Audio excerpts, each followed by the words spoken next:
Este podcast é uma produção Reverber.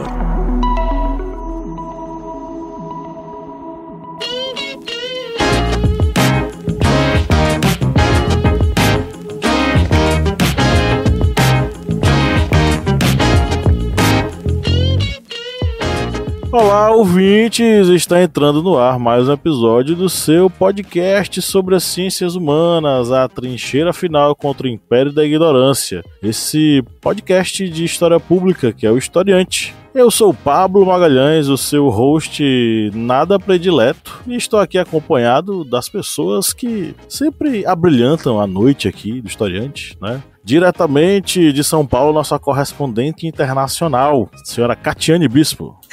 Adorei o internacional. Olá, gente, que bom estar aqui com vocês novamente, falando aos ouvidinhos de vocês. Arrasou. E das terras pluviosas das Minas Gerais, onde um toró começou a cair, está o senhor Felipe Monsanto. Bom dia, boa tarde, boa noite. Me chamem de tempestade, porque tá aqui, ó. A Arca de Noé tá passando aqui na minha rua neste exato momento.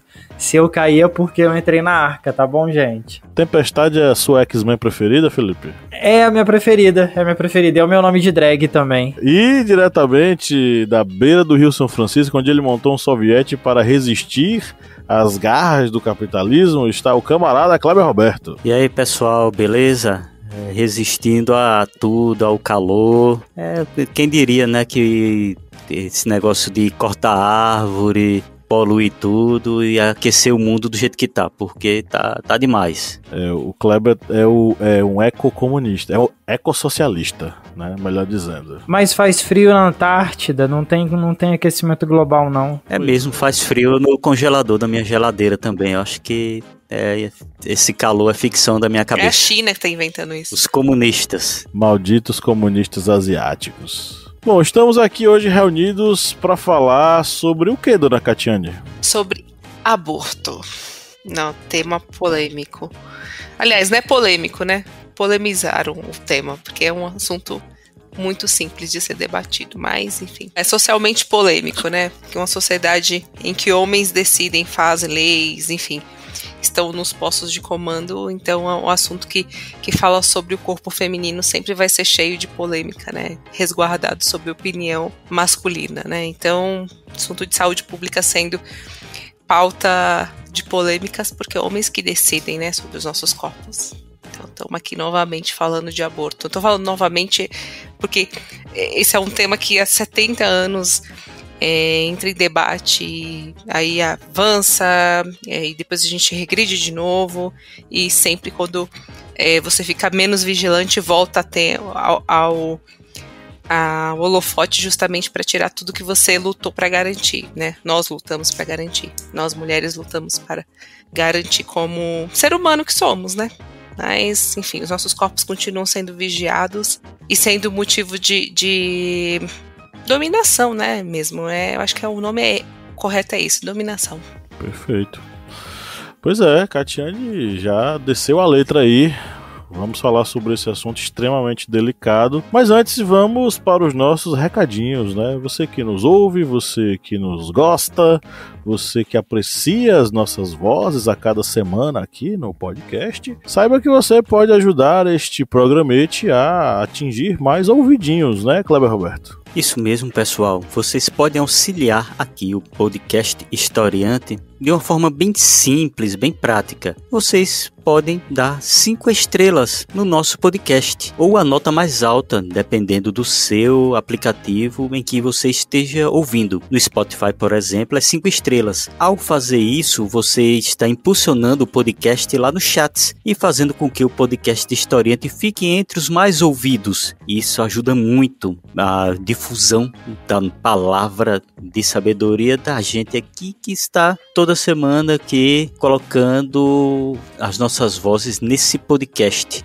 E você também pode nos ajudar de outras formas bem simples, que é compartilhar o nosso podcast no seu grupo de WhatsApp, no Telegram, nas suas redes sociais, e seguir também aqui o nosso podcast. Tudo isso você pode fazer de forma bem simples, prática, gratuita e ajuda muito o nosso podcast. Quem também ajuda muito o nosso podcast é a Editora Contexto, né, Felipe Monsantos? Exatamente, Pablo. A Editora Contexto, ela pegou na nossa mão e tá com a gente aí, ó, e não larga mais. E quem pode segurar na nossa mão também e ajudar e ainda sai ganhando é você, nosso ouvinte. Nas suas compras na Editora Contexto, no final dela, ao fechar o seu pedido, você pode ganhar até 20% de desconto. É isso mesmo, o gerente enlouqueceu. 20% de desconto nas suas compras na Editora Contexto. Para isso, basta só você utilizar o nosso cupom de desconto, o cupom Historiante20.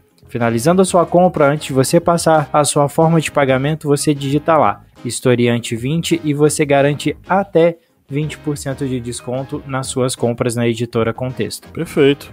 Ou se você quiser ganhar livros da Editora Contexto, basta você se tornar apoiador do Historiante no apoia.se/historiante, ou no aplicativo da Aurelo, ou através do Pix, o historiante@gmail.com, e faça como o Jarvis Clay, o Flávio José Santos e o Jorge Caldas. Cada um deles ganhou um livro, tá? O Jarvis ganhou Vidas Machucadas e História Oral, do Leandro C. Wright. Imperialismo, de Fábio Bertonha, foi para o Flávio Santos. E o livro As Religiões que o Mundo Esqueceu, do Pedro Paulo Funari, foi para o Jorge Caldas. Os livros já foram enviados, né? Bom, isto posto, vamos agora para o nosso giro de notícias, né, Felipe? Bora lá, Pablo.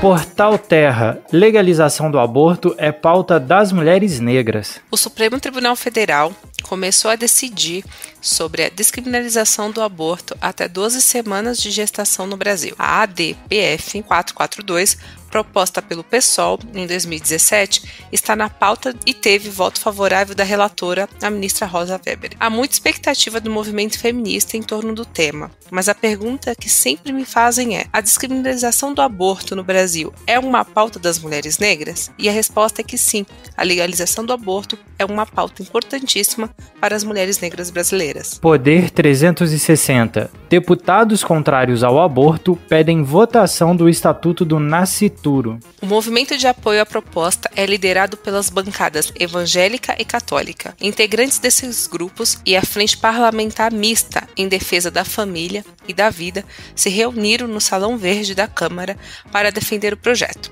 A ação foi realizada no momento em que a descriminalização do aborto voltou a ser discutida. Em 22 de setembro, a ministra Rosa Weber, do Supremo Tribunal Federal, votou a favor da descriminalização do aborto durante as 12 primeiras semanas de gestação.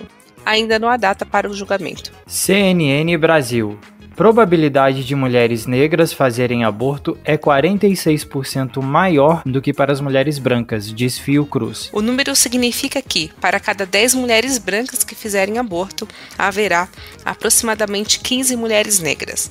O levantamento indica ainda que, ao chegar aos 40 anos de idade, 1 em cada 5 mulheres negras terá feito ao menos um aborto. Entre mulheres brancas, será 1 em cada 7. Pablo, é com você. Beleza, vamos para o nosso editorial.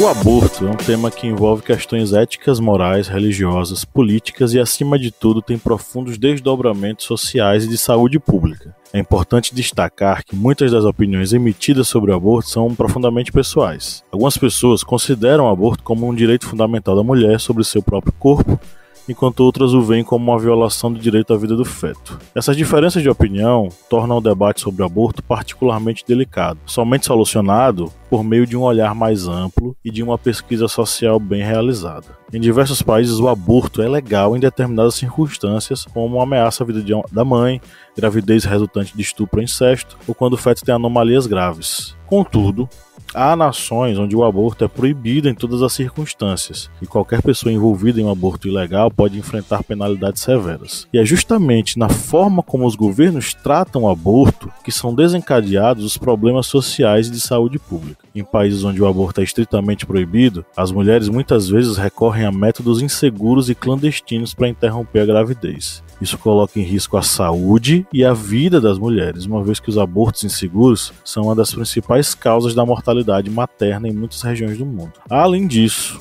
a criminalização do aborto resulta em estigmatização e discriminação das mulheres que optam por fazer um aborto, criando um ambiente de medo e silêncio em torno desse assunto. Nas regiões onde o aborto é legal e acessível, as mulheres têm a opção de realizar o procedimento de forma segura e supervisionada por profissionais de saúde. Isso fica claro que reduz significativamente os riscos à saúde e à vida delas e também permite um planejamento familiar mais eficaz, que pode ter impactos positivos nas taxas de natalidade e do bem-estar das famílias. Além disso, nós temos os desdobramentos sociais do aborto, relacionados especificamente a 2 temas: igualdade de gênero e autonomia das mulheres. A capacidade de uma mulher tomar decisões sobre o seu próprio corpo, incluindo a escolha de interromper uma gravidez, é algo fundamental para que uma igualdade de direitos na sociedade seja estabelecida. Restringir essa capacidade perpetua as desigualdades de gênero e nega a elas o controle sobre suas próprias vidas e destinos. Em nosso país, ao falar em aborto, um recorte determinante é o de raça. Especialistas analisaram dados da Pesquisa Nacional de Aborto e concluíram que a questão racial é uma variável importante no debate que chegou à corte. Independentemente da idade, a probabilidade de uma mulher negra ser submetida ao procedimento é 46% maior que a de uma branca, diz o artigo Aborto e Raça no Brasil. De acordo com os dados que foram coletados entre 2016, nos anos de 2016, 2019 e 2021, a probabilidade de uma mulher negra fazer aborto é de 11,03%, enquanto entre brancas é de 7,55%. O estudo demonstra, por exemplo, que a possibilidade de fazer um aborto cresce com a idade, mas a diferença persiste. Mulheres negras de 40 anos tem 21,22% de probabilidade de realizar o procedimento, ao passo que para as brancas é de 15,35%. Ou seja, as chances de uma negra recorrer ao aborto são 38% maiores. Diante desses dados, como é que vocês enxergam a questão do aborto no Brasil?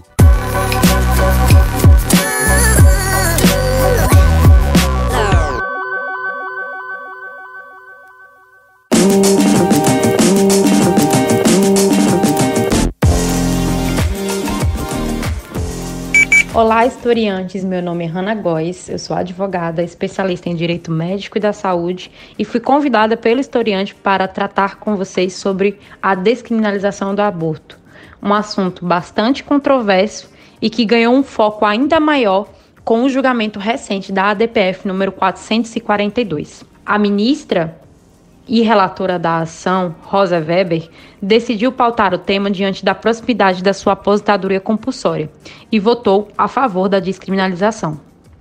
Ao pautar esse tema lá no plenário virtual, Rosa Weber garantiu a apresentação do seu voto na ação. Por quê?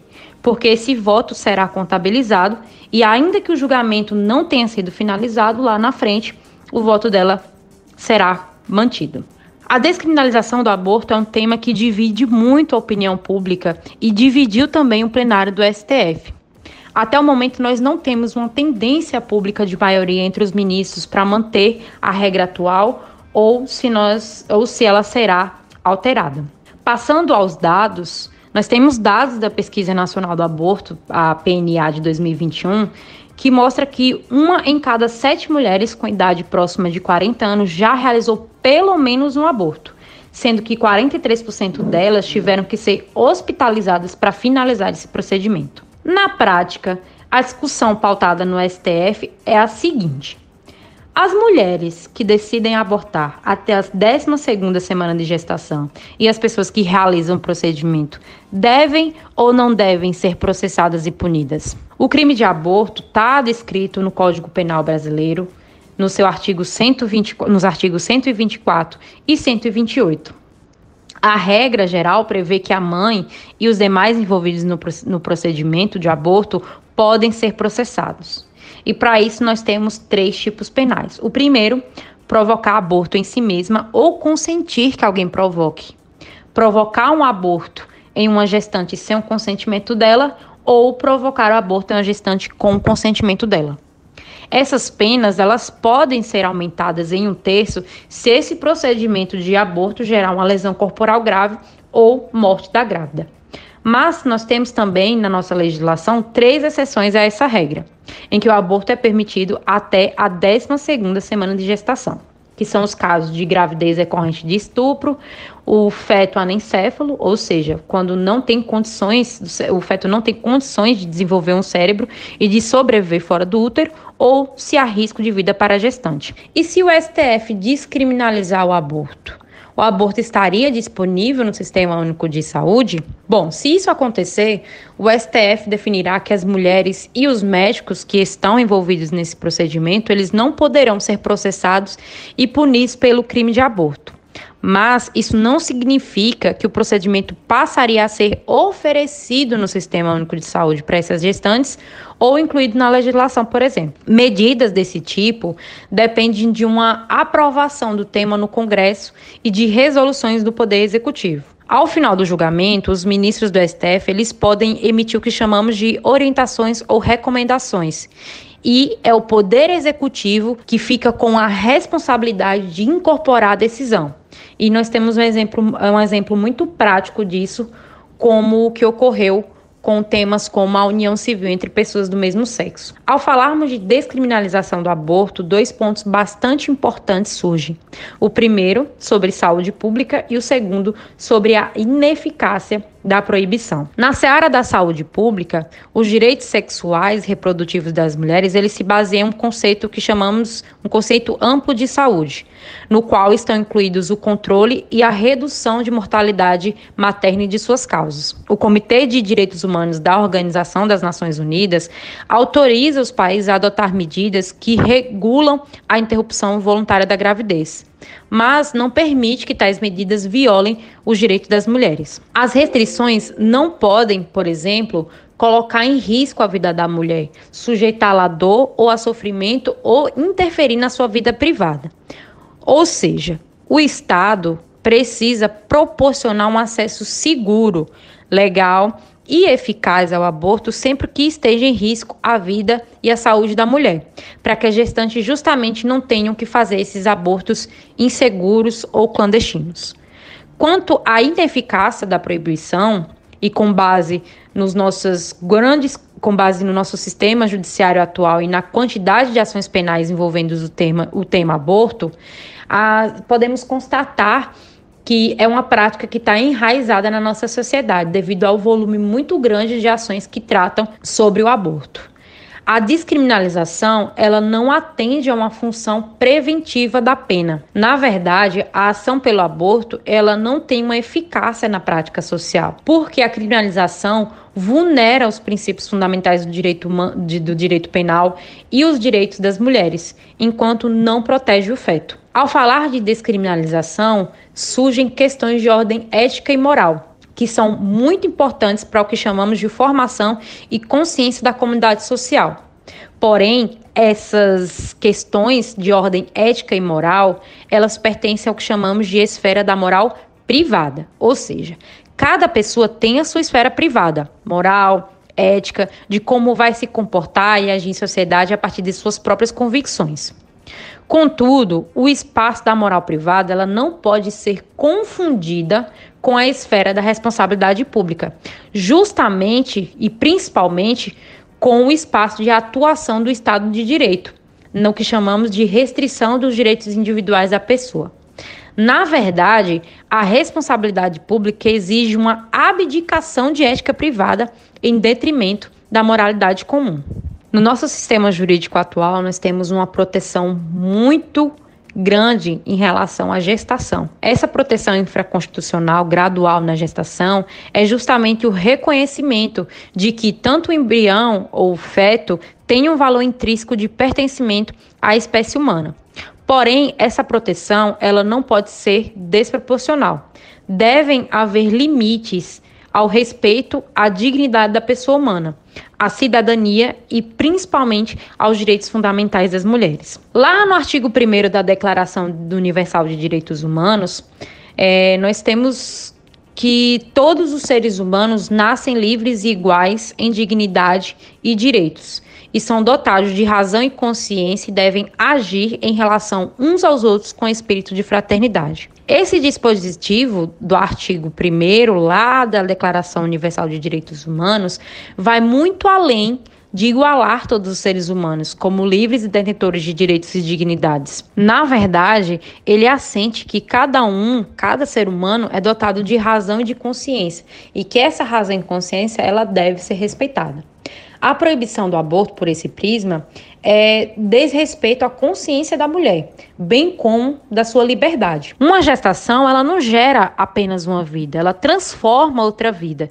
E essa outra vida que é transformada não pode ser desconsiderada. A vida da mulher deve ser levada em conta, juntamente à dignidade que deve acompanhá-la. O direito à vida não é apenas a vida biológica, mas a vida com dignidade. E essa vida com dignidade é pessoal de cada ser. O próprio indivíduo é quem realmente conhece a sua realidade, o seu interno. E uma mulher, ao decidir abortar, enxerga suas razões como nenhum terceiro pode ver, muito menos o Estado. É a mulher que vai avaliar se adiante da sua vida e do seu possível futuro filho haverá de fato dignidade ou não. O direito ao aborto seguro é um direito humano, como uma materialização dos direitos femininos, à saúde sexual, reprodutivos, liberdade e a vida, ressaltando sempre que todos esses direitos estão sempre sobre o fundamento universal da dignidade da pessoa humana. A dignidade feminina deve ser sempre protegida, e é dever do Estado proporcionar essa proteção. A escolha de ser mãe é algo que vai muito além de manter uma gestação até o fim. A transformação na vida da mulher é extremamente profunda e a ela que deve ser dada essa opção de quando e se de fato ela quer essa mudança na sua vida. As mulheres hoje em dia não são mais mães em potenciais, são seres humanos conscientes e por essa razão elas devem ter o poder diretivo sobre os seus destinos. Acho que a questão do aborto, como eu antecipei bem no começo desse episódio, é uma questão que é pautada por religião, basicamente, e uma sociedade patriarcal, né? Então, para mim é muito claro isso, né? A gente sempre vê pautas como o aborto sendo trazidas à tona, principalmente quando movimentos mais conservadores conseguem ter acesso aos espaços de mídia, de decisão, né, de poder, de modo geral. Então, eles se apropriam desse debate, que ele é muito mais amplo, né? Ele tem uma questão de falar do corpo da mulher mesmo, né, da saúde da mulher, principalmente as mulheres mais pobres, as classes mais baixas, né, que não têm acesso principalmente a clínicas para realizar o aborto.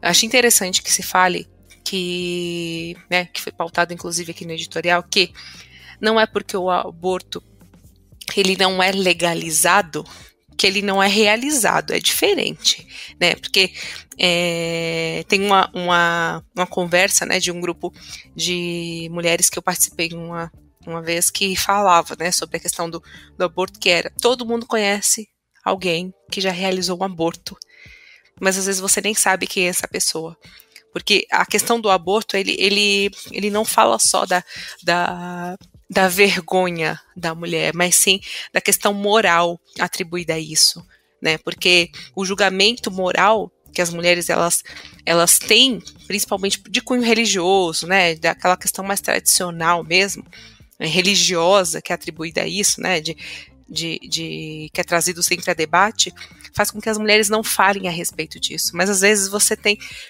pessoas próximas a você, né, mulheres próximas a você que já realizou um aborto, mães, avós que já realizaram um aborto, que não falam sobre isso para não ser julgada, né, porque a realidade é que é isso que acontece mesmo. Para gravar esse podcast, eu tenho uma colega, né, que que precisou fazer um aborto e fez esse aborto sem nenhum tipo de apoio aos 16 anos de idade. E eu fiz 2 perguntas para ela, né? A primeira pergunta foi o que motivou, principalmente, só para contextualizar, ela fez esse aborto sozinha, né? Ela se isolou aos 16 anos, né? O pai da criança sabia que ela realizaria esse aborto, não deu nenhum tipo de amparo. O apoio financeiro que ele deu foi para comprar, né, o remédio, que eu não vou falar o nome aqui qual que é, e ela foi realizar esse aborto sozinha, numa casa, né, enfim, sozinha durante o fim de semana. Então, e ela teve complicações para realizar esse aborto, né, pensam, 16 anos, né, enfim, a preocupação também que isso acarretaria. E eu perguntei, né, para ela, né, eu fiz 2 perguntas. A primeira é o que motivou para que ela não procurasse a rede pública de saúde quando estava precisando de ajuda mesmo. E o que ela me disse foi: eu tive medo. Eu tive medo dos outros descobrirem, me julgarem, medo dos meus pais me descobrirem, medo de ser julgada. Eu tinha medo até de contar para minha psicóloga que tinha passado por isso. E esse medo, ele é muito real porque há casos de pessoas, né, de mulheres que procuram ajuda no sistema público, ou às vezes, né, no sistema de saúde, e ela simplesmente é denunciada pelo médico, pela enfermeira, elas são extremamente maltratadas. Conheci a prima de uma amiga minha, ainda quando eu morava na Baixada, que realizou um aborto, ela tinha 14 anos, ela foi extremamente destratada pelas enfermeiras. Destratada, assim, a ponto de: você não matou um inocente? Então agora aguenta, sabe, assim, com hemorragias terríveis, enfim. Porque esse é o tratamento que as mulheres recebem, muitas vezes, quando elas procuram o sistema público de saúde. Porque a questão da moralidade, né, da religiosidade, né, dessa hipervigilância do corpo feminino, ela existe, ela é real. E a segunda pergunta que eu fiz foi: você acredita que esse tema é levado a sério na sociedade? Qual a sua percepção a respeito?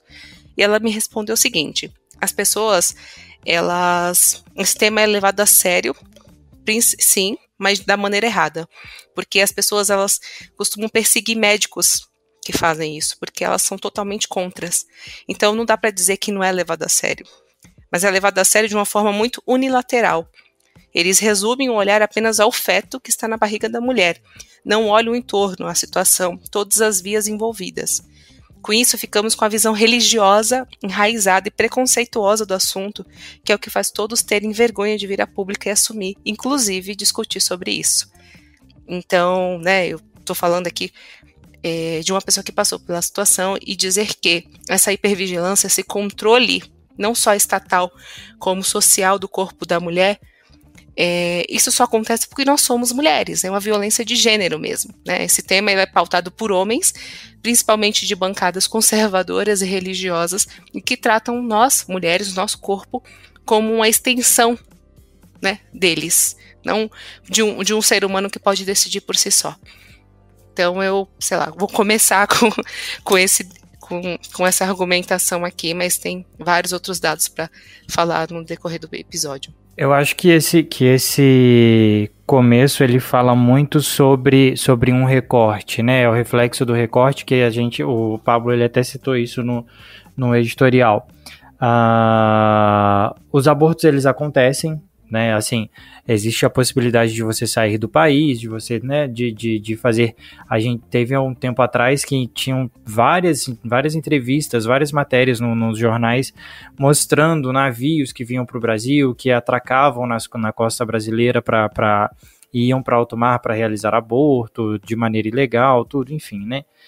E isso mostra que quem tem condição aborta normalmente, aborta de maneira até legal no Brasil, né? Não é de uma maneira velada, mas acontece o aborto. E a gente pega o recorte da mulher negra e da mulher pobre no Brasil, que muitas das vezes não tem essa condição e passa por tudo isso que a Catiane falou, né? É um debate que eu acho que é um debate de saúde pública, acho não, né? É um debate de saúde pública e que ele precisa começar e precisa ser desvendado, assim, todas as capas. A religiosidade, a moral, o legalismo da coisa, e seja começado a falar, antes de tudo, a respeito de saúde pública, né? Da saúde da mulher, da saúde desse corpo que não tem cuidado, que não tem autonomia sobre ele próprio. E aí ficam quando acontece de maneira ilegal, da maneira que acontece muitas das vezes, se torna um problema de saúde não só para quem abortou, mas para toda a comunidade em si. Esse tema relacionado ao aborto é um tema que suscita sempre aquele pessoal ligado principalmente aos movimentos conservadores, cristãos. Esse pessoal que muitas vezes defende somente o feto. Depois do nascimento, não. Depois do nascimento é cada um por si, meritocracia para todos. E muitas vezes esquecem a condição da mulher. Muitas vezes é uma mulher que está em uma condição financeira, uma condição social terrível. E essa mulher, muitas vezes, tem até dificuldade de ter, digamos, o acesso a meios contraceptivos. E essa dificuldade que muitas pessoas pensam, não existe essa dificuldade. Essa dificuldade de ter meios contraceptivos e tal, existe sim essa dificuldade.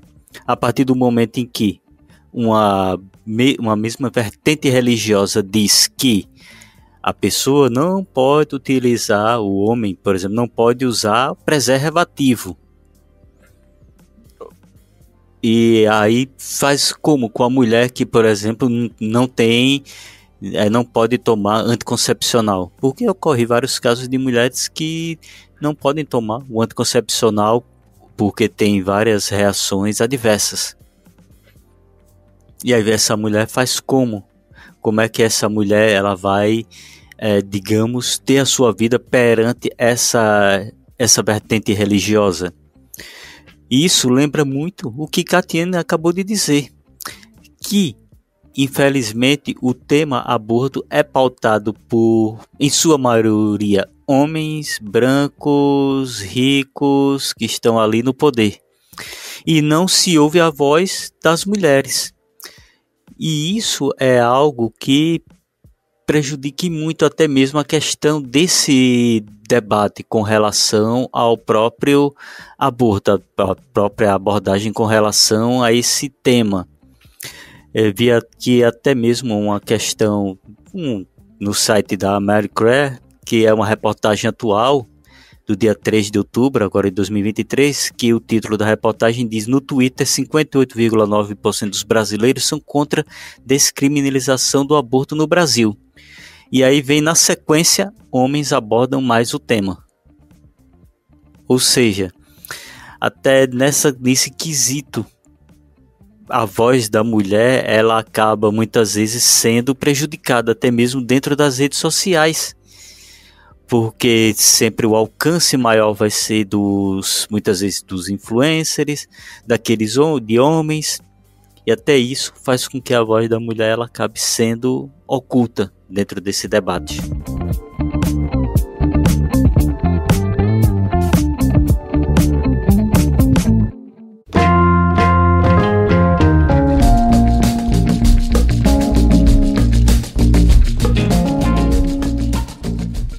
Olá, amigos historiantes, eu sou a doutora Luciana e eu fui convidada para falar um pouco desse tema tão importante. Então, a descriminalização do aborto, ela envolve questões éticas, morais e religiosas, e sob essa ótica, né, do conceito de objeção de consciência, nós, como profissionais de saúde, nós podemos sim nos recusar a realizá-lo, porém, é obrigação do médico garantir a assistência da paciente por outro profissional da equipe. Então, o sistema de saúde ele tem que absorver essa mulher, dando todo apoio psicológico e conduzindo o caso. Nos casos de aborto legal, hoje no Brasil, existem 3 situações, né? Que é a anencefalia, o estupro e o risco de vida para a gestante.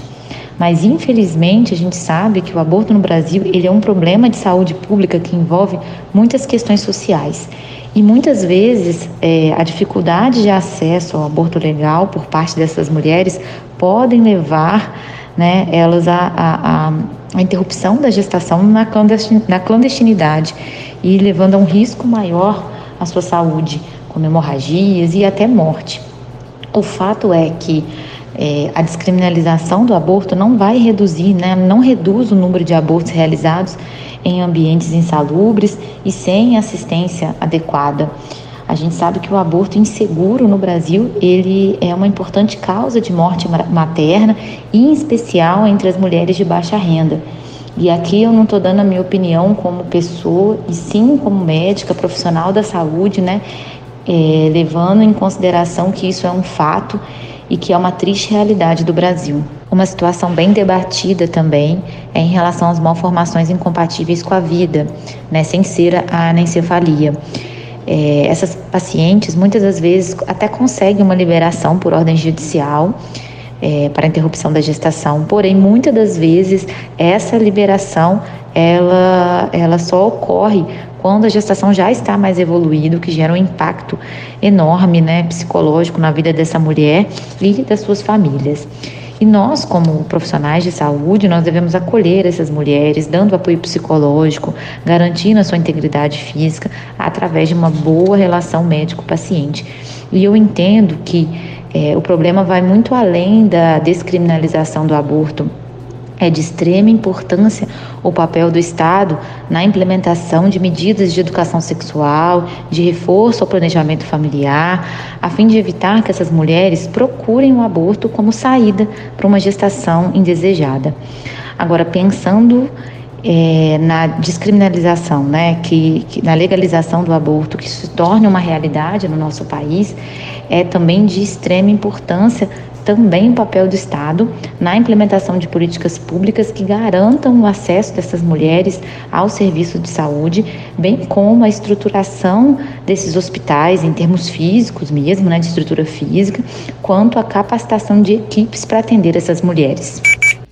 Vocês lembram daquele caso da menina de 11 anos que queria abortar por conta de um estupro que ela tinha sofrido? Vocês lembram desse caso? Foi repercussão nacional, se não me engano foi em Santa Catarina. Vocês lembram disso? Foi Espírito Santo. Foi no Espírito Santo que aconteceu. Espírito Santo, né? Que ela tinha sido estuprada pela segunda vez por um parente, salvo engano, um tio. E ela já tinha sido estuprada uma vez. Não sei se ela chegou a ter o bebê. E tinha sido estuprada novamente. E a família estava em busca do aborto, né? Vocês lembram como é que foi a reação das denominações religiosas, em especial dos católicos? Eles fizeram de assassino, né? E montaram acampamento, né, no hospital que a menina estava. O próprio médico, ele foi excomungado pela segunda vez. Ele já tinha sido a primeira vez, né? Uma vez. O médico, ele foi excomungado pela segunda vez pela Igreja Católica. E o interessante desse caso, né, que a gente está falando aqui do sistema público de saúde, né, e como é o tratamento das mulheres que realizam até o aborto legal, que é o caso dessa menina, que ela foi violentada, é que uma clínica...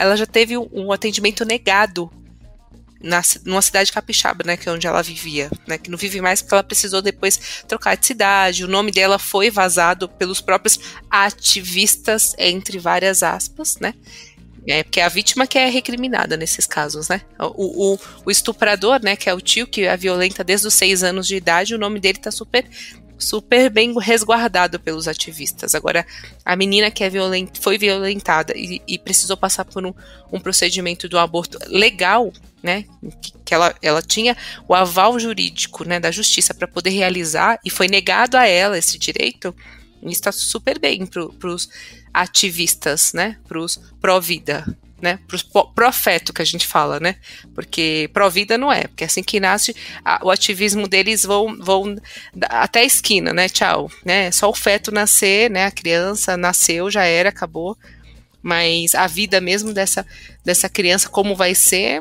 eles não têm o mínimo de interesse em saber, né, estão aí pautados em fazer a redução da maioridade penal para que ele possa ser assassinado ou morto pela polícia, ao completar 12 anos. Até essa fala da Catiane, que ela estava falando a respeito da situação da menina, onde a religião pesou, né? Tipo assim, a religião meio que pesou a mais do que a justiça, uma coisa que tinha sido um direito que tinha sido garantido a essa menina.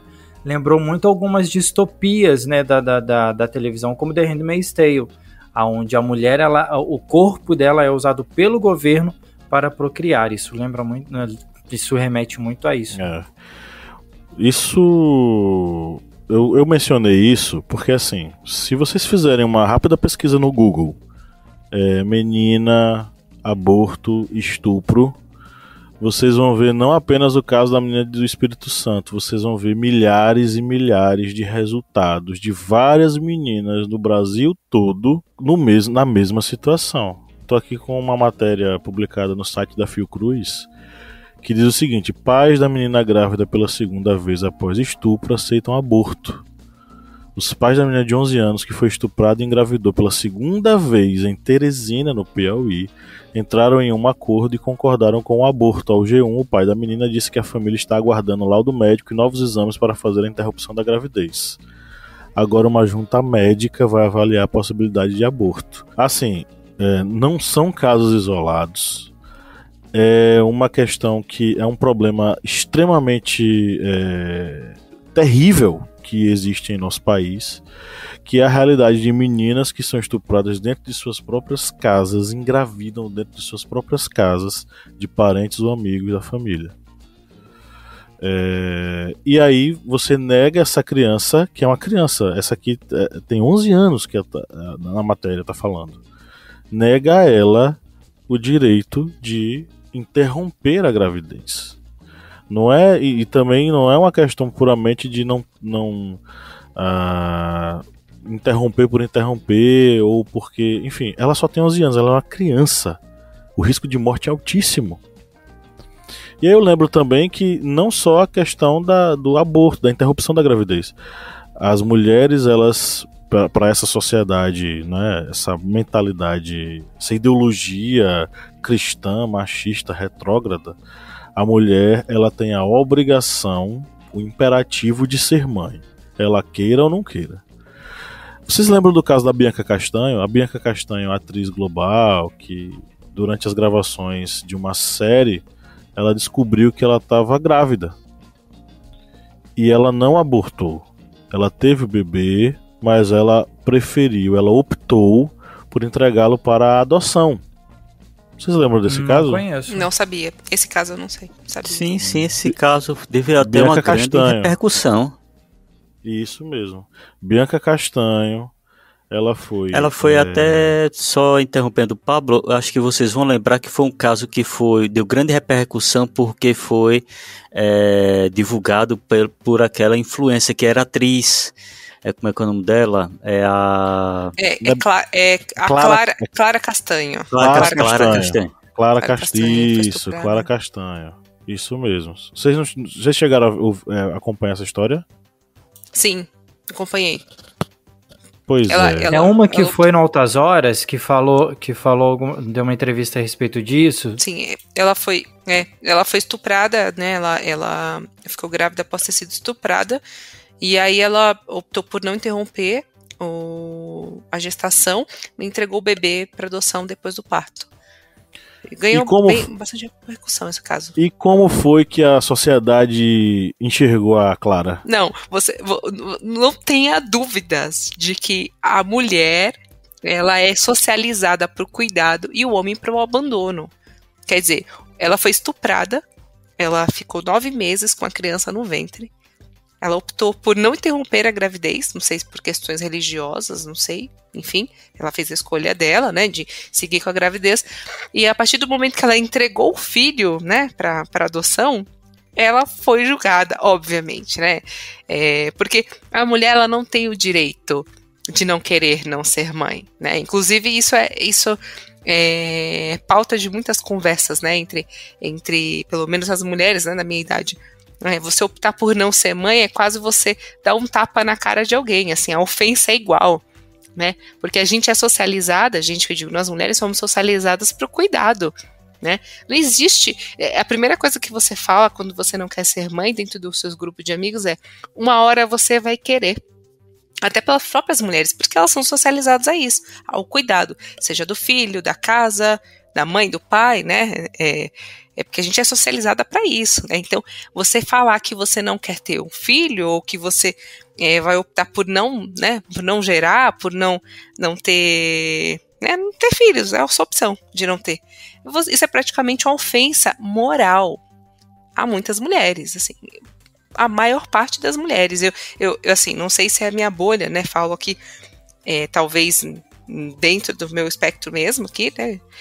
Mas a grande maioria das mulheres julgam você quando você diz: eu não quero ser mãe, entendeu? E quando...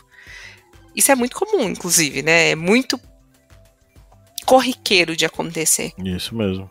E aí tem uma fala que eu acho bacana mencionar aqui, que é da Paula Nunes. Paula Nunes, ela é uma advogada criminalista e defensora de direitos humanos. Ela foi deputada estadual, foi eleita deputada estadual por São Paulo, né, pelo PSOL. E ela escreveu um texto bem interessante que foi publicado no portal Terra, mas que faz parte de um projeto chamado Jornalismo Preto e Livre. Ela fala o seguinte no texto: a criminalização do aborto não impede a existência deste. O que ocorre é que há mercados de clínicas com alto custo para realizar os procedimentos em todo o país. As mulheres que não podem pagar, em geral negras e mais pobres, desesperadas por interromper a gestação e pouco instruídas, apelam para métodos inseguros que põem em risco suas vidas. Nem presas e nem mortas, a descriminalização do aborto até 12 semanas não significará aumentar o número de abortos no país. Significa apenas que não criminalizaremos as mulheres que passaram pelo procedimento. Não nos queremos presas nem mortas. Eu acho extremamente assertivo aqui quando a Paula fala que criminalizar o aborto não impede que ele exista. Descriminalizar o aborto não significa que o número vai aumentar. Então não é uma coisa que agora tá livre, vamos abortar todo mundo. Porque o branco conservador de direita brasileiro que levanta a pauta do aborto, né, da criminalização do aborto, ele acredita piamente que quando houver a descriminalização vai sair todo mundo abortando à torta e à direita, como se fosse uma coisa extremamente simples e extremamente fácil de ser feita, né? Então, assim, em nosso país permanece a perspectiva de que o aborto, que na verdade o corpo feminino, ele é extremamente suscetível aos interesses do espectro masculino, né? Essa coisa do aborto, das clínicas, né, que fazem os procedimentos de interrupção da gravidez, isso me fez lembrar de um podcast que eu ouvi recentemente, que fala justamente de um caso de uma clínica que, se não me engano, o nome do podcast é o Caso das 10.000, não sei se os meus amigos já ouviram, mas convido vocês a colocar aí no agregador de podcast de vocês. É o Caso das 10.000, que foi produzido pela Folha de São Paulo. É um documentário em formato de podcast que aborda uma clínica que durante 20 anos, numa cidade chamada Campo Grande, realizou abortos com uma espécie de aliança feita entre a médica e a sociedade, né, daquela determinada cidade. Então, assim, todo mundo sabia que aquilo existia, que a clínica existia, mas ninguém falava nada sobre. Era uma clínica de planejamento familiar. E o bizarro disso tudo é que quem vai levantar a bandeira de criminalização do aborto é um ex-deputado do PT que vai começar o movimento anti-aborto no Brasil e que vai tomar o caso dessa clínica clandestina como se fosse o caso do Brasil inteiro e vai colocar no mesmo balaio as pessoas que fazem o processo de interrupção da gravidez de forma clandestina com as mulheres que buscaram esse serviço em algum momento da vida por N razões, N motivos que não nos cabe julgar, né? E aí a gente entra num terreno extremamente perigoso. A existência dessas clínicas que interrompem a gravidez das mulheres, ela ainda permanece de uma forma clandestina, ainda permanece de uma forma ilegal.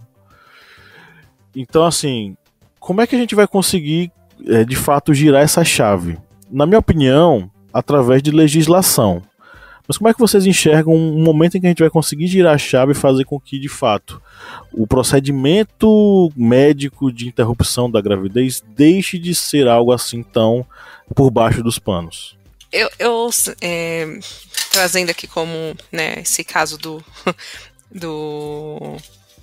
deputado petista, né, falando sobre isso, novamente, homem falando sobre como se fosse uma extensão, o corpo da mulher fosse uma extensão ao seu, novamente, né, eu acho que é válido reforçar que a gente, né, tem uma posição política mais progressista, né? Mas ainda assim são homens falando de como gerir o corpo, né? Como se o corpo da mulher fosse uma extensão do seu, né? Eu acho que é interessante. O esquerdomacho, né?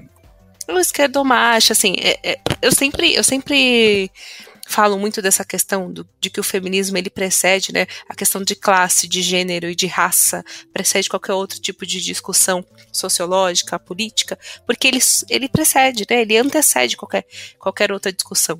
Porque falar da mulher é falar de um segundo sexo mesmo, assim, né? Citando Beauvoir aqui, que é uma, né, conhecida, mas é o segundo sexo, é a extensão. O homem é o primeiro sexo. O segundo é a mulher. Portanto, essa dominação de homens, né, até a apropriação religiosa, né, da pauta para tratar a mulher, a Eva, pecadora, né, a mulher que nos colocou em pecado por ter sucumbido, né, ao mito, né, ao mito de que caiu no conto da serpente, né, da ganância, do prazer.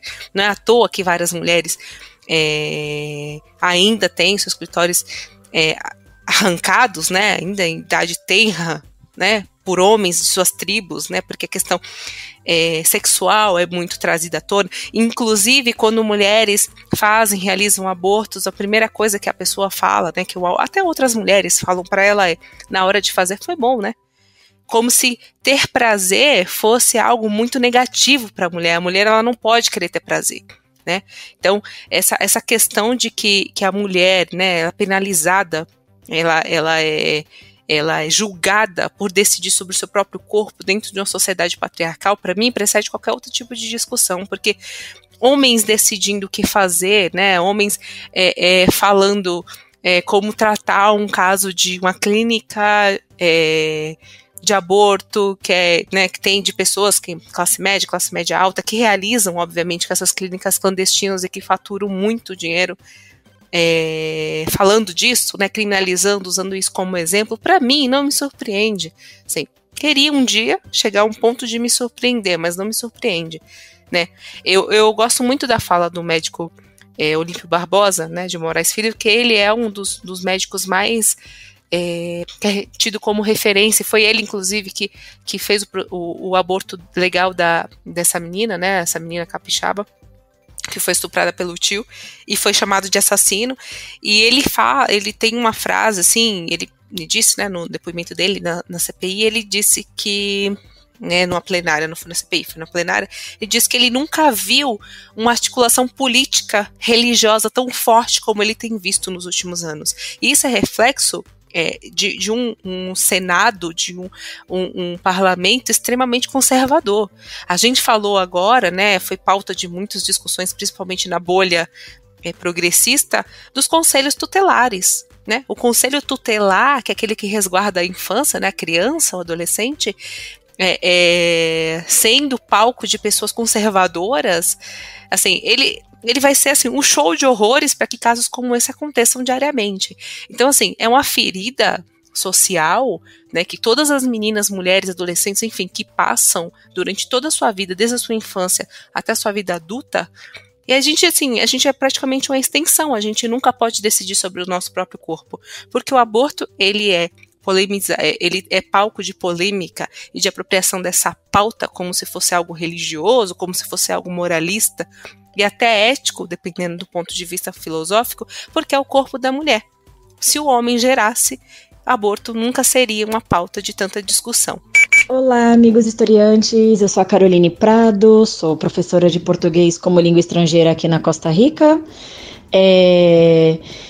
E sobre a questão do aborto, sim, o aborto deve ser legalizado no Brasil. Por quê? Vamos falar sobre as várias esferas que o aborto atinge, verdade? Primeiramente, falando da minha esfera como uma mulher casada, no meu caso, eu e meu esposo, nós optamos por não ter filhos, estamos de acordo com isso, e se acontecer vai ser muito bem-vindo, e já temos isso, mas dentro dos nossos planos não tem um filho. E é muito importante discutir também, porque às vezes as pessoas pensam que quando uma mulher diz que não quer ter filhos, significa que essa mulher odeia crianças. E não, gente, pelo contrário. Tenho minhas sobrinhas, eu sou apaixonada, elas são os amores da minha vida. Sou professora de crianças, inclusive, e por eu não querer ter um filho não significa que eu odeio crianças. Isso é muito longe disso. Uma coisa não tem nada a ver com a outra. Então, aqui dentro da minha casa nós decidimos, mas se vier, ok. E agora, eu como mulher, me colocando no centro da discussão como mulher, independente de parceiro e etc., eu acredito que a mulher tem sim, eu tenho certeza, que a mulher deve ter o seu poder de escolha, primeiro porque é o seu próprio corpo. E nós sabemos, gente, que os métodos contraceptivos, eles não são 100% seguros. Camisinha estoura, anticoncepcional falha, existem várias coisas. Ou até por um erro que você pode esquecer, o método contraceptivo, enfim. O ser humano é cheio de falhas, verdade? Então, pode vir uma gravidez indesejada e sim, a mulher pode ter esse direito. Terceiro ponto já, a terceira esfera que pode ser atingido em questões mais dramáticas, como no caso de estupros. Isso não deveria nem ser avaliado, deveria sim já diretamente ser permitido, porque quanto antes acabar com o sofrimento de uma mulher, melhor. Verdade, esse tipo de sofrimento com certeza acarreta muitos problemas psicológicos graves, danos que podem ser às vezes irreversíveis na vida de uma mulher, uma demora para autorizar, num caso de estupro, autorizar ou não, de acordo com a justiça, e essa coisa amorosa, e a mulher ali sentindo a vida sendo gerada.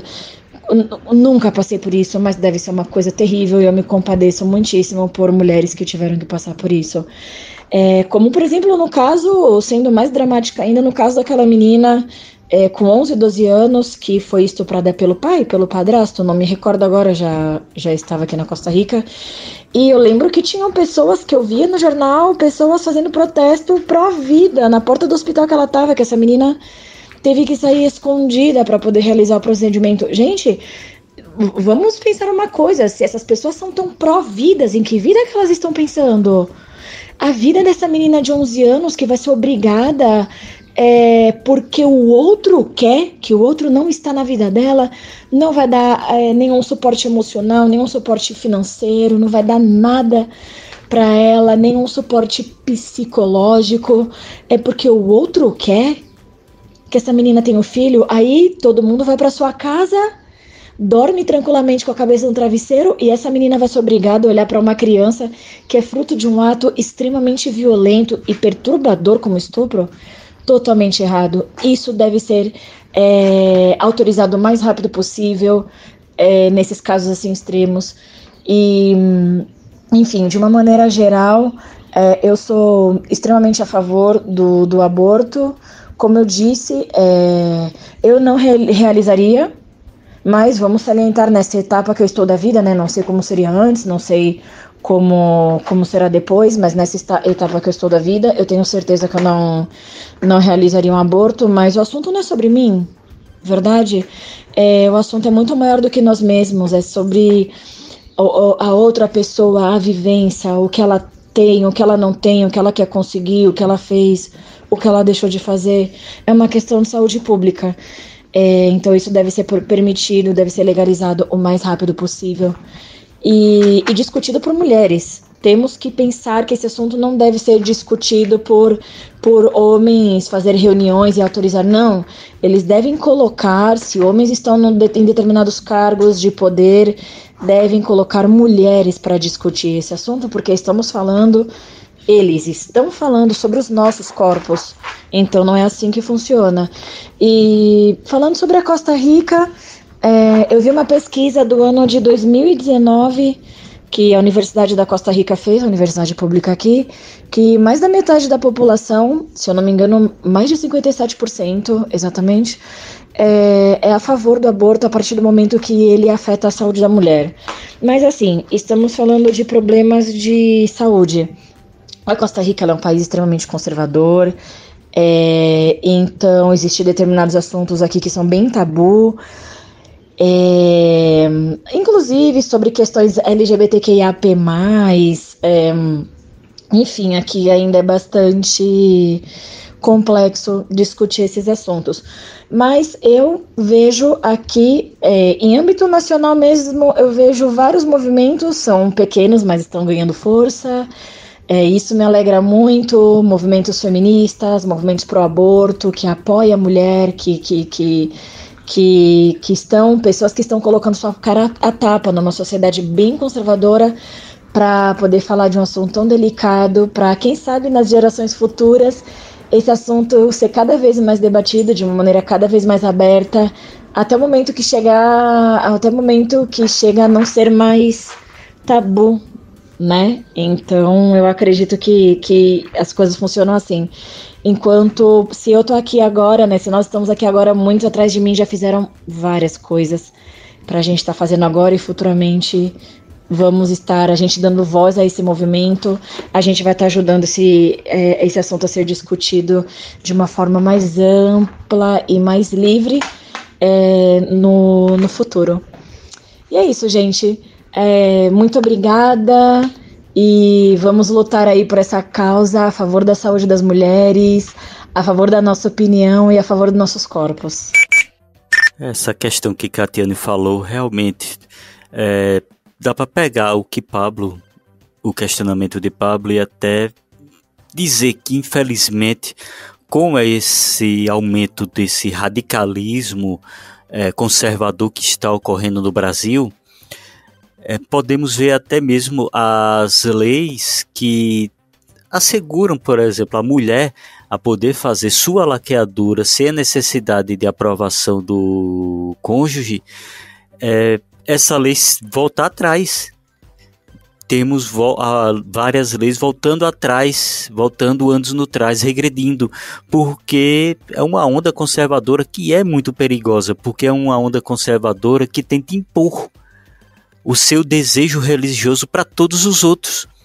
O que um católico protestante vem a pensar e, digamos, agir, vai ter que ser o que todos os outros querem. O que a pessoa de matriz africana vai ter que obedecer, o espírita vai ter que obedecer, o de religiões orientais vai ter que obedecer, o muçulmano vai ter que obedecer, porque é o desejo dos conservadores radicais do Brasil. E isso é perigoso porque ameaça as leis constituídas de um Estado laico. E isso até eu lembrei de uma reportagem que eu vim pesquisar rapidinho e vi na BBC, aqui no site da BBC, de um marido que proibiu a mulher de fazer laqueadura mesmo após a 5ª gestação. E isso agora já não ocorre mais por causa dessa lei que libera as mulheres de fazerem a sua laqueadura sem a necessidade de um consentimento do marido. Porque infelizmente ocorria muito isso. E até hoje ocorre isso. De uma ideia de machismo e desse controle do homem com relação ao corpo da mulher. E isso é algo extremamente perigoso. Porque isso faz com que a mulher se torne literalmente e infelizmente um objeto que o homem passou, vamos botar aqui entre aspas, o homem passou para o seu nome e faz o que quiser. E isso não aborda apenas a questão do casamento, mas aborda até a questão das leis que favorecem as mulheres. A partir do momento em que essas leis elas são aprovadas por uma maioria de homens e que infelizmente está cada vez mais se radicalizando. Mais do que nunca, a gente precisa pensar da seguinte maneira, dar voz às mulheres, né? E para que elas sentam à mesa e elas consigam e possam debater, né, sobre esse tema e possam dar a direção que é o ideal, que é o caminho que deve ser percorrido, né? Mas isso não é só isso. Essas mulheres precisam serem esclarecidas, terem um conhecimento, terem um debate, para que possam livremente fazer isso. E eu acho que isso, a parte da descriminalização, ela é um pontapé inicial para toda uma cadeia, uma reação em cadeia que precisa acontecer. Como o Kleber falou agora há pouco, a mulher, a partir do momento que a descriminalização ela é aprovada, ela vai atingir cristãos, evangélicos, protestantes, católicos, conservadores, então ela atende a todos. E ela atinge a todos, né, na verdade. E ao atingir a todos, é necessário que se tenha um debate mais a fundo de conscientização.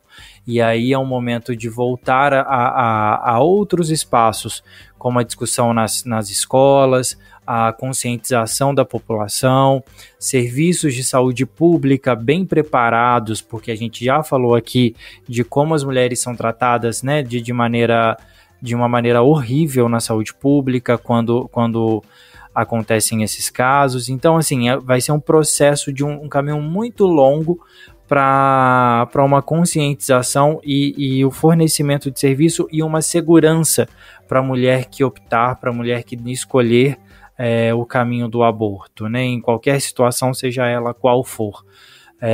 Então, a descriminalização ele é um pontapé inicial para toda uma cadeia que eu acho que precisa ser atingida para que a mulher, ela, na ponta da linha, no momento da sua escolha, ela tenha a sua escolha feita de maneira segura, amparada e respeitando a vontade dela. Perfeito. Só para título de registro, quem toca adiante a criminalização do aborto geralmente são as bancadas católica e evangélica, né?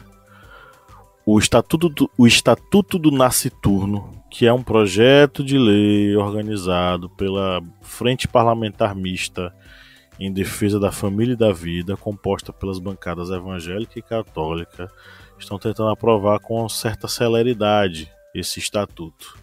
É um estatuto que, novamente, criminaliza as mulheres que recorrem ao aborto, recorrem à interrupção da gravidez por N questões que não nos cabe julgar. Esse assunto é um assunto que me revolta tanto, sabe? Que manter a calma aqui é extremamente difícil, porque essa pauta está no Congresso desde 2007, né? Essa PL, a PL 478 de 2007, né? Só que ela conseguiu ser discutida em 2022, né? Não à toa ela conseguiu entrar para discussão em 2022, né? Porque a gente, né, voltando aqui à fala do médico Moraes Barbosa, Barbosa de Moraes, né? Nunca se viu uma articulação tão grande nesse sentido. O que eu tenho a dizer é o seguinte: enquanto a gente não ocupar espaço de poder, enquanto a gente não se apropriar de pautas que dizem respeito à nossa vida, nós, que eu digo mulheres, né, para decidir sobre a nossa vida, nosso corpo, não nos articularmos nesse sentido, né, e tirar esse monte de religioso, né, para decidir o que a gente faz ou não faz da nossa vida, a gente vai continuar assim, né, em tempos de transição, né, com tanto conservador, né, 30% da composição da Câmara dos Deputados é de conservador, né, da bancada religiosa, né, indicação agora, né, inclusive do Lula, né, Zanin, um cara que já tem se demonstrado ser um cara extremamente conservador, Rosa Weber saindo agora, uma ministra que está indo embora agora, né, a indicação de mais um homem, provavelmente pelo Lula, né, para discutir pautas como essa que têm sido tão emergenciais, como a questão de direitos civis, não só, né, de direitos civis coletivos da população LGBTQI+, de pautas como essa, né, da descriminalização do aborto sendo pautada e mais homens entrando ainda mais em espaços de decisão, só me mostra que sem uma articulação feminina, sem as feministas, né, que são tão julgadas, são tão ofendidas, né, por vários setores, enfim, se a gente não se articular, a gente vai continuar sendo ainda, vendo casos como da Clara Castanho, vendo casos como dessa menina de 11 anos, né, que teve todos os direitos violados, né, inclusive com uma autorização legal para realizar o aborto, ainda assim sofreu mais uma violência, né, de pautas conservadoras, de religiosos, se apropriando de pautas que deveriam nós mulheres estarmos falando, discutindo, sabe? Então acho que, e aí fica, né, você que está ouvindo esse episódio, que você é uma mulher, ou que você tem uma proximidade para discussão com a mulher, é isso, a gente chamar para esse engajamento, para esse ativismo, né? E quando a gente cala, a gente deixa com que o outro lado fique muito mais fortalecido. Então, acho que é esse o recado que eu gostaria de deixar, né? Sem articulação, sem união, sem ativismo, no sentido mais puro da palavra, a gente vai continuar discutindo sobre isso e sofrendo várias violências como a gente sofre aí, né? Desde os primórdios aí.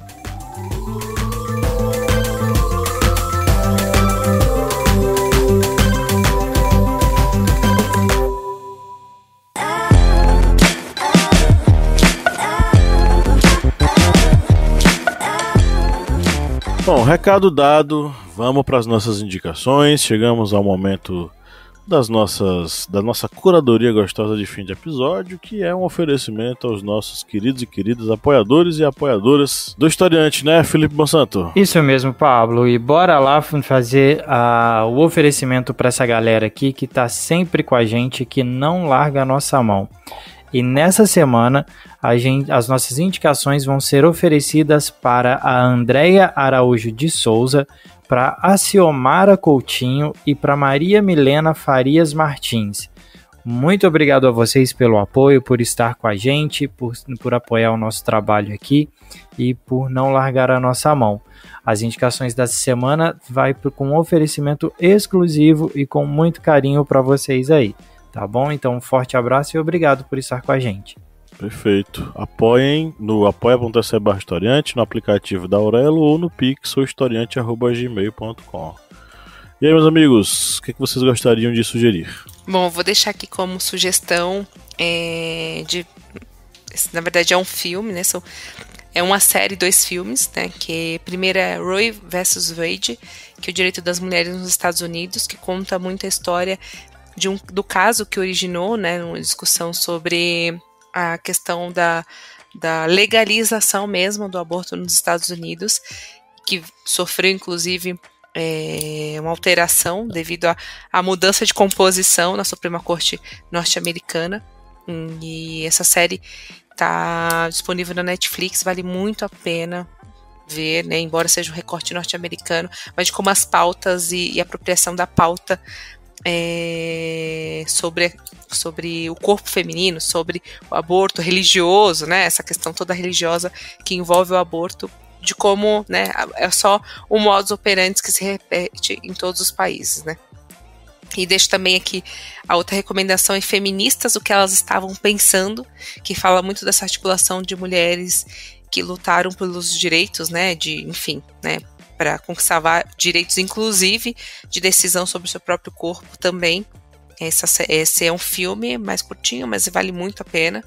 E da Gloria Allred, né, Justiça para Todas, isso é uma série, tem acho que 4 episódios, vale muito a pena, de uma ativista norte-americana feminista que foi, né, sofreu um estupro e conseguiu, se tornou uma grande ativista pelo direito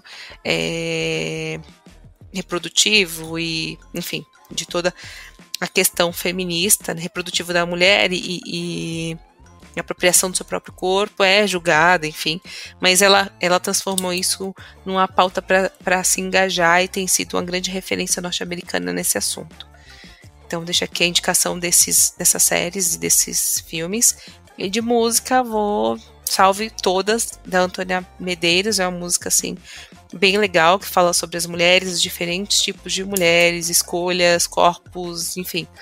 Então deixa essa música aí mesmo como um manifesto aí para todas as mulheres ouvintes. Bom, eu vou fazer as minhas indicações aqui. Na verdade, as minhas indicações tem indicações minhas e tem indicações da Carol, que ia estar com a gente aqui na mesa hoje, só que ela teve um imprevisto e não conseguiu, e ela trouxe um material muito interessante a respeito do aborto. É um PDF, na verdade, um livro em PDF que você joga no Google, você consegue encontrar. Ele tem acesso livre, chamado Direito de Decidir, Múltiplos Olhares sobre o Aborto. É um livro organizado aí por um grupo de mulheres que fala sobre diferentes visões do aborto e parece que ser muito interessante. Estou pegando de dica para mim também. Minhas dicas... Eu vou indicar um podcast, uma temporada nova da Rádio Novelo, que tem uma produção muito interessante, e eles lançaram uma temporada com 7 episódios de um podcast chamado Crime e Castigo, de um especial chamado Crime e Castigo, onde eles falam das diferentes formas de crimes, como a nossa justiça ela é punitiva e como ela não é... Ela traz a ressocialização dos presos e diferentes formas de justiças que a gente pode encontrar e que existem o debate dela. É muito interessante, fala de diferentes formas de crimes, tudo, e tá muito legal. E assim, eu ouvi não sei se são 6 ou 7 episódios num dia só, de tão bom que é. Fica aí de dica. E para assistir, no domingo passado, saiu um filme na Netflix no final de semana passado, e no domingo eu assisti, chamado Destinos à Deriva, que conta a história de um casal fugitivos de um país teocrático, e eles tentam ir para uma democracia, alguma coisa assim. Eles entram em um container e o casal é separado e a mulher está grávida e ela fica perdida dentro de um container no mar. É um filme que dá uma certa agonia ao longo dele, mas assim, é muito interessante, é muito legal, e fica aí de recomendação para assistir no final de semana. E para ouvir, a Carol deixou de indicação aqui também Pitty, Desconstruindo a Amélia, né, que é uma versão da música da Pitty. Aliás, na verdade é uma letra da Pitty fazendo uma crítica àquela música da Amélia, que era mulher de verdade. É uma versão muito interessante da música. E eu também vou indicar aí uma indicação minha, da Ana Carolina, que é Resposta da Rita, que também é uma crítica ao machismo de Chico Buarque na música Rita. Então são essas as minhas indicações da semana aí. Bem, vou fazer minhas indicações.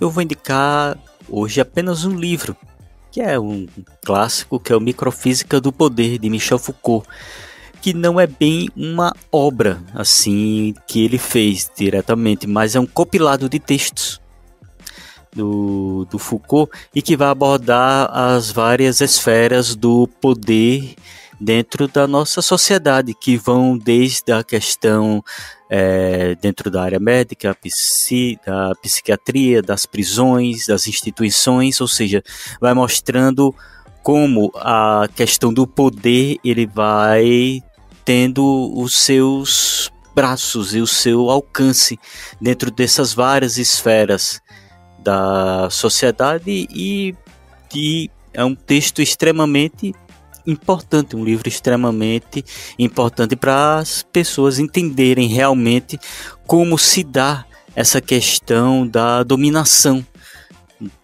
entre as pessoas e essa ideia de poder. Porque quando falamos de poder, sempre imaginamos algo assim num todo. Nunca imaginamos que esse poder pode ser em partes, em vários setores da nossa sociedade. Então, por isso, é importante que vocês venham a ler o Microfísica do Poder, de Michel Foucault. E como músicas, vou indicar duas músicas, uma do Rage Against the Machine, que é a música Testify, e a outra da banda The Cranberries, que é a música Zumbi, que são aí minhas indicações musicais para vocês. Beleza, para encerrar, vamos aqui com as minhas indicações. Eu vou ficar na sugestão daquele podcast que eu mencionei durante o bate-papo da gente, tá? Caso das 10.000, produção da Folha de São Paulo. É um registro muito fundamental sobre o início das discussões sobre essa questão do aborto e o início desse próprio movimento anti-aborto que foi construído entre os parlamentares. E olha só que ironia do destino, né? Um parlamentar do PT foi quem encabeçou essa luta anti-aborto. Esse deputado ele é meio folclórico, sabe? Esse deputado ele incorporou um espírito durante uma sessão. Vocês já ouviram falar desse caso? Durante uma sessão plenária, um deputado incorporou um espírito. O nome do deputado é Luiz Bassuma. Foi em 2004 isso. Vocês já chegaram a ouvir essa história? Rapaz, ouvi falar. Não. Ele mudou de partido depois, né? Ele não foi ele que foi pro PV depois? Acho que ele foi... Posteriormente ele vai mudar. O Bassuma era da Bahia. Era deputado do PT da Bahia. E ele, numa sessão plenária, ele é espírita, ele é kardecista, né? Ele incorporou, segundo ele, né? Ele incorporou uma entidade e começou a falar. A entidade começou a falar por meio dele. Esse cara foi quem encabeçou o movimento anti-aborto no Brasil. Ele é o iniciador do movimento. E ele deixou de ser deputado, mas ele não saiu do poder, porque agora ele é assessor parlamentar de um desses deputados aí do Centrão. O Luiz Carlos Bassuma. E ele tá lá no documentário, né? A participação dele tá lá no documentário. Então assim, escutem Caso das 10.000. Caso das 10.000, porque foram 10.000 mulheres atendidas nessa clínica de planejamento familiar / interrupção de gravidez. E ele fornece bases bastante sólidas do ponto de vista da informação sobre a questão do aborto em nosso país a partir desse caso que vai ser destrinchado ao longo dos episódios. E de música, apagaram as minhas músicas aqui, não sei quem foi. Foi Felipe Bonsanto quem apagou. Com certeza. Olha, a Catiane tá afirmando aqui a culpa é dela. Mas eu vou dar duas sugestões de duas cantoras brasileiras. Uma é a Tássia Hausbach, a música Tão Bem, e a música Idiota Raiz, da Joyce Alane. Duas cantoras brasileiras, estilos completamente diferentes, tá? Mas que valem a pena aí a escutada e estará aí na nossa playlist. Bom, amigos, amiga, abemos podcast. Abemos. Subiu fumaça branca. Subiu fumaça branca. Eu acho que neste exato momento, Soledad Bravo está muito feliz na Argentina porque o Boca Juniors está ganhando de 1-0 do Palmeiras, né? Então, grande abraço, Soledad, se estiver nos ouvindo, e sucesso aí para o seu Boca, porque o Boca, se passar, não vai ganhar, porque na final ele vai pegar o melhor time da América Latina, que é o Fluminense. O Boca vai aproximar dos títulos do... acho que é Estudiantes ou Independiente, que é o maior campeão de Libertadores. Acho que é Independiente. Coitado do Boca vai se aproximar. Você não acha nada, ele não vai se aproximar de nada, porque quem vai ganhar é o Fluminense. Ai, okay? Papo de hétero. Eu tô falando que Boca... Soledad tá feliz. Soledad é torcedora do Boca, ferrenha, né? Melhor time do mundo. Vai quebrar o pacto do coisa ruim que tem no Palmeiras. Então é isso, um grande abraço. E no 3 vamos dar o nosso tchau coletivo. 1, 2, 3. Tchau! Tchau!